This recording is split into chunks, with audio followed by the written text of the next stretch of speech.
সুস্থ ফুসফুসে বাড়ে গড় আয়ু। ফুসফুস সুস্থ রাখতে চাই বিশুদ্ধ বায়ু। তবুও ছড়াই দূষণ। দূষণ রোধে ভাষণ আর ভাষণ। কর্তব্যে কিঞ্চিত আয়োজন। খোরাক মেটাতে অনেক কিছুই প্রয়োজন।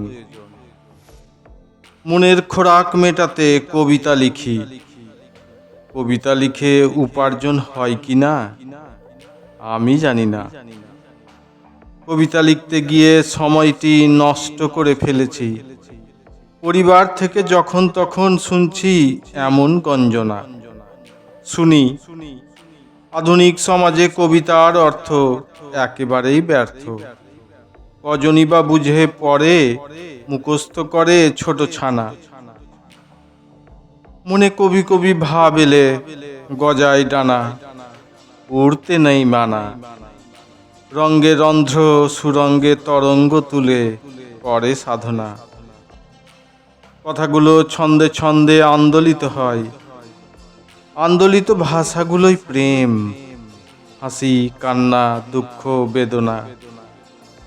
সংসারে সংগ্রাম, আত্মীয় বন্ধু বান্ধবদের কথন, বিবাদ তাণ্ডবে ভাষণ, সবই কবিতা একখানা।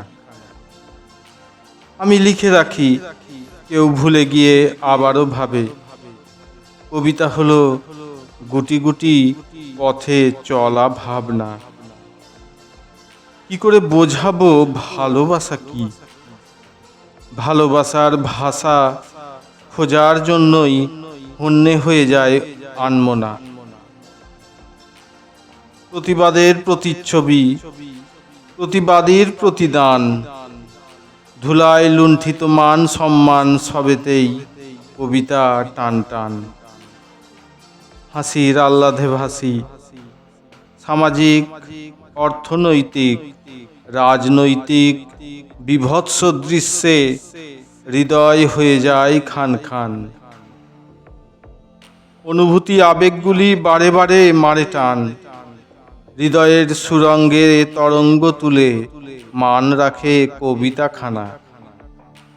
প্রকৃতির রহস্যে কবিতাগুলো লুকিয়ে আছে। কবিতা কেমনে লেখা হয় আমার নেই জানা। সুন্দর ভাষাটাই কবিতা। কবিতায় দিলে টান হয়ে যায় গান। লাভ ক্ষতির হিসেব অজানা।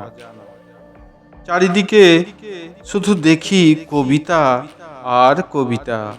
বায়না শুনেও শুনি না, ওরা মন শুনতেও চায় না। ফল ফুলের গন্ধে ম ম করে মন।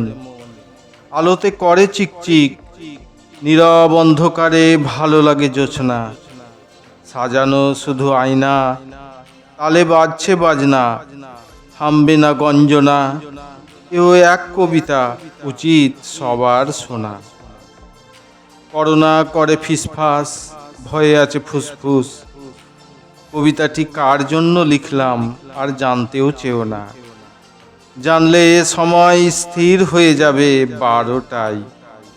ঘুম শান্তির বাজবে 12টা। কবিতা পাঠ থামবে না, থামাতেও পারবে না।